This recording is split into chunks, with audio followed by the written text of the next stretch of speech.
Good morning, everyone, and welcome back to Crypto Oracles. Today, we're definitely going to take a look at Bitcoin and understand why it's moving downwards, what caused the dip, and what are the latest news. So don't forget to subscribe, smash the like button. We drop a video every day to keep you informed of the news on the crypto space. So let's get right into it. So as we can see from the dashboard, Bitcoin is down 7%, Ethereum is down 7%, Cardano's down, BNB is down, most altcoins are dipping, and we just see just a few in the green, just a few major altcoins. So what is causing the dip? So this is probably your question if you're here today, and we're gonna get into it now.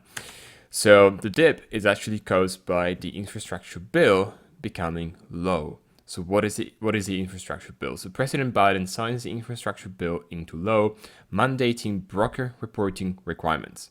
Now, we talked about this last week, and this was a warning. I reminded all of you actually to make sure you had stop losses, make sure you were trading safely. This was one of the main reasons.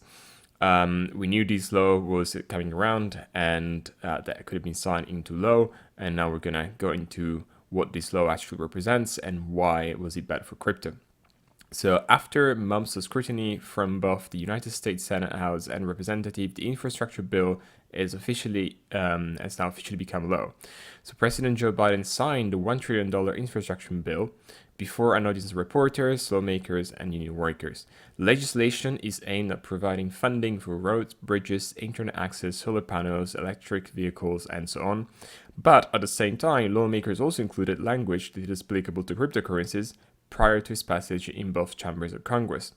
And what they said was that they want to implement tighter rules on businesses handling cryptocurrencies and expand the reporting requirements for brokers, which means that the bill now mandates that going forward, digital asset transactions worth more than $10,000 will have to be reported to the Internal Revenue Service. And as we've seen previously, not reporting this transaction will be considered a felony, which means you may incur jail time. So this is actually quite serious for anybody involved into the cryptocurrency space handling transactions. Now, if you take a step back and you start thinking about who's handling transaction, well, nowadays that's any small project, and we're talking about transaction worth more than $10,000. Well, there may be a lot of people here that on a daily basis trade more than $10,000 per transaction. It's not unseen. It's not that huge. It's actually quite tiny if you think about it, and definitely when you compare it to the financial space. So this is a huge slowdown for a lot of these projects, a huge slowdown for a lot of these companies, and new coins are coming up in the market. They will have to deal with this. If you want to launch your own coin and you have a transaction coming in for $10,000, well, you have to know how to report it to the International Revenue Service if you are in the US. So one thing we may see as well is a lot of crypto projects flocking away from the US. We've already seen this with NFTs. We've already seen this with IDOs, where a lot of IDOs are excluding the US from participating, and this is exactly why. For too long, we talked about having the best economy in the world. Today, we're finally getting this done, said the US president. America is moving again, and your life is going to change for the better. Now, let me know what you think about this in the comment section down below. You can probably know what my opinion is based on my tone and my voice. I don't particularly share this opinion, but let's get going. Right, so let me show you 1 second how you can tell how many people are selling and buying Bitcoin. We're going to take a look at the chart as well. So this platform is called Trading Light, and what Trading Light allows you to do is see orders on the book. The book is basically the place where all the sell and bid orders, the buy orders, are stored. And this chart is a heat map that represents all of those orders. So you can see the yellow line at the particularly dense points in the book. And when we say points, we mean just the price, where there is a lot of orders for buying or selling. This doesn't actually tell you if the orders for buying or selling, but you can definitely figure it out depending on which side of the price you're looking at. So you can see down here this level, for example, which is $60,000. We have 204 Bitcoins worth of buy orders. So there is a lot of buying pressure at this level, and it's been here for quite a while. So if you look at it, people were trying to get into this at the beginning of November, and they're trying to get in here at this level now as well. And if we start moving upwards, and we look at the sell orders, you see there is a quite nice ladder up here. So 69,000, 70, 71, 73, 75, they're very clean numbers, 77, and then all the way to 80,000. And depending on the amount of orders as well, you can get an idea of how many people are willing to take profits at each level. So we have, quite a few, quite large profit taking at $70,000, for example. If we break below this point, which means that we consume all of these orders, and we keep going down because the selling pressure is higher, then the next big step is a 55,000, and which is also one of our main resistance levels. So this is quite a chart quite worth looking into when you're trading, especially when you're trading short term. But even just to get an idea like today of what the pressure is, if you look at the sell pressure, there is a lot of movement up here. You can see all these tiny lines, a lot of people moving orders around, buying and selling, well, mostly probably selling up here. Don't forget, a lot of people also buy on the upside. They wait for confirmation and buy upwards. But the most interesting part is you can see up here there was a series of sell orders and they're now gone, which means that have been moved or filled, and that's why the price dropped as well. So let's take a look at a chart. So this is a 4-hour chart, and we can see there was a clear uptrending line going from the beginning of October up to today. And we had one resistance level, which we talked about for a few days, about $63,000. And we have another resistance level at about 60,000. This is also called psychological resistance because it's a round number, and people tend to think about round numbers as a hard stop, which they're not okay to sell underneath. So you can see here, we just touched this line. We just touched it here, and we touched it in many other points, and now we are basically back down to a support area. And if you trace a couple lines here, you can see that basically what we are probably going to see now, it's rather than a uptrending channel, we're probably going to see a side trend channel in which we kind of consolidate for a while, which would make sense. We had quite a pretty good run, and now we could consolidate at this level. But the most important thing that I want you to notice is you got to step back, you got to zoom out. So let's zoom out and go on the daily chart. This is what Bitcoin looks on the daily chart. That's it. That's the movement that we've seen today. And we were there not even a week ago, not even a month ago. Actually, 7th of November, so a couple of weeks ago, we were literally at that point. So, we're not collapsing. We're not seeing the complete destruction of Bitcoin. And we've seen this happen many times in the past. We just have to make sure that we recognize when this turns into a downtrend. So, if you zoom out a little bit more, you can see clearly that, this is from October last year. And now this is a dip that happened in May. And, you can see even in October last year, we had a lot of dips, like 19,000 all the way down to 16,000 and then back up. And then we went to 41,000 all the way down to 30,000 and then back to 50. So this happens quite often. We're still in Bitcoin. The average dip in 2019 was in between 25 and 15%. And we've seen the market, coming back up after. We talked about this. This is unlikely to be the top of the cycle for many reasons. We've seen exchanges inflow is at the lowest point. We've seen accumulations for large players. We've seen accumulations from retailers.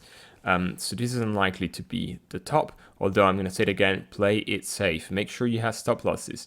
We just looked at now at levels at which people are willing to sell. So we have 60,000. So willing to buy, we have 60,000 and 55,000. Depending on your risk appetite, you may have a stop loss at 59,000 or at 54,000. Make sure that you have a stop loss. Don't just buy and forget about it. So let's keep going with the news. We're now going to talk about, just a quick view of Bitcoin from a futures and option perspective, which sometimes is a bit more indicative of the current spot price. So, sorry, taking a look. So, in order to better analyze, the movement price, we can analyze the future basis rate. This indicator is frequently referred to as the futures premium, and it measures the difference in between long-term futures contracts and the current spot markets levels, which is the price that we see. A 5% to 15% annualized premium is expected in healthy markets. So that's our benchmark. And we noticed that we had a spike of 20% on November 9 as Bitcoin accumulated 14% gains in 3 days. This brief period of excessive optimism retraced as BTC corrected 9% after the fall from 69,000 on November 10th. So we see this sort of spikes the whole time. The basis indicator currently is still at a healthy 12%, signaling confidence from the trader. Now, there is a series of mixed feelings in the community. There is now a lot of imbalance, I would say, between bullish and bearish views compared to the last month, where a lot of people were just simply bullish. Let's take a look at the option market, for example, as well. The option market is measured with a 25% delta skew. So take this as X, our indicator, and this compares similar call and put options. So a skew indicator between -8% and +8% is considered neutral. And for example, in September 29 was the last time the indicator moved outside its range, reaching +10%, which is on the fear side. Curiously, the same day marked the end of a 23-day bear movement that took Bitcoin from 52,000 to 41,000 on September 6th. So when we go into deep fear, it's usually when we bounce back. When we go into deep greed is usually when we're likely to dip. For the current delta skew, 25 delta skew, it might be interpreted as a glass half full. So we can see the current one is just a 0. We're literally in the middle area, we're in the range. And that's because pro traders are somehow unfazed by the 90% gains year to date. So year to date, we only see 90% gains, which is fairly low for Bitcoin, but at the same time, it is still a really good number. So we're now trying to, there's a bit of indecision on where this is going to go in the future. Next up, we're still going to talk about regulations and lawmakers. So South Korean lawmakers push back against controversial not descending rule. So as we go through with having to do a lot more reporting in the US, in Asia, we now have no descender, which is similar to know your customer, for example, where if you have a transaction, you have to know who the sender is and when and where the sender is, where the money comes from. And if this law is passed, well, most stringent reporting requirement will also apply to domestic and international transactions in South Korea. Now, of course, this would be a blow-off, same as the one we've seen today for the US. And the South Korea crypto community could face stringent reporting requirements on all cryptocurrency transactions, and they're currently debating whether no descending rules should be imposed. If written into law, the KTS rule will stipulate that businesses which receive any crypto assets must verify and report the name of the issuer and their location. This rule could spark an initial shutdown of all crypto transactions in the country until relevant parties could come into compliance. Debating regarding whether a tax on cryptocurrency earnings will be enacted as planned from January 2022 for South Korea residents. So we are now looking at this in the near future, and we should keep an eye on this to see how it develops. And lastly, let's move to the UK. Crypto poses imminent threat to financial stability. Bank of England Deputy Governor. So Sir John Cunliffe, which is the Bank of England Deputy Governor, has urged British lawmakers to think very hard about the disruption integrating cryptocurrency with traditional finance. So what he said during an interview with the BBC was that cryptocurrencies are growing fast and they are becoming integrated more into what I might call the traditional financial system. And to this point, we're getting to a point at which they pose a risk, and this risk is getting closer. And I think regulators and legislators need to think very hard about that. So while he warned of integrating volatile crypto assets into the mainstream financial system, he also dismissed any concerns regarding the rise of stablecoins, which is somewhat a good thing. There are proposals for new players who are not banks, including some of the big tech platforms and some of the social media platforms, to come into the world and issue their money. Now, what's happening here, I think, it's that we're seeing people from traditional finance, we're seeing people from the government, we're seeing people that are in politics, talking more and more about Bitcoin and cryptocurrencies. And I think what the deputy governor is saying here is that there is a lot of small projects that don't have any aim, that don't have any explanation of what they're doing or why they're doing it, that are very unclear in what they do, and they may bring instability into the traditional financial system.